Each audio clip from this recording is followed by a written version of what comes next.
government made a move, and then Anthropic, I think what they said is that we don't see a realistic way to comply with that.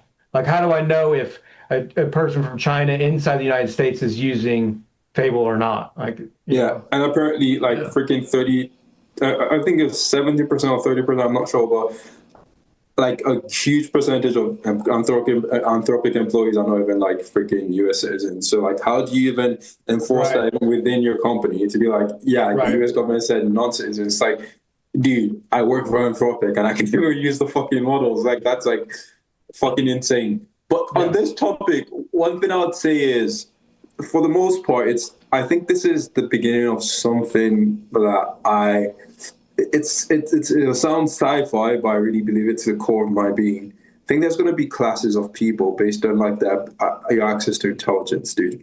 It's going to be like there's going to be like the frontier people and like the organizations that actually have the model and house the models. That's class A. Those are going to be like the people that are like on the frontier and like they actually have frontier models, and it's going to be them and the companies that are able to pay for like enterprise solutions. I'm talking about like $10 million deal, like $100 million deals, like like the freaking Glasswing of the people that are the biggest banks. Those are people that are going to have the best access to the models, and right. they're just going to be able to out accelerate because they have best in class models that are like a year ahead of what everyone has. And then there's going to be like class B, class C, class D.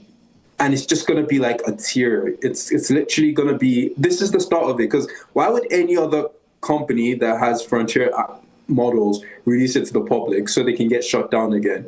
They're just going to literally just keep it inside for like 6 months to 8 months. And when it's getting a bit stale, they'll release it to like a core of like the top tier companies, and they're gonna wait for like a year, 2 years before they actually like dissipate some whack model to the public. Because like there's no good reason for any company to like release frontier level intelligence anymore. Like why? Like why would you Yeah, do that? it's Even if it's you're a open AI, like why would you do that now? yeah, it's a really good point. Yeah. So we This is previously we talked about the techno. It was a similar dystopia. I think this is like a caste dystopia, right? Where you have class systems dependent on their access to intelligence. I think yeah. this is maybe what was that movie? Matt Damon with like the space station above Earth. Elysium. Elysium. Yeah. Mm-hmm. That's where we're headed currently in our Yeah. trajectory. Yeah. Yeah. Yeah. Yeah. Yeah, so I mean, let's. I mean, that's definitely a possibility, right? Like we said multiple times, nobody knows what's coming. Nobody Yeah. knows what's coming. We're taking educated guesses. We think this is more likely, less likely, and I definitely think that is likely.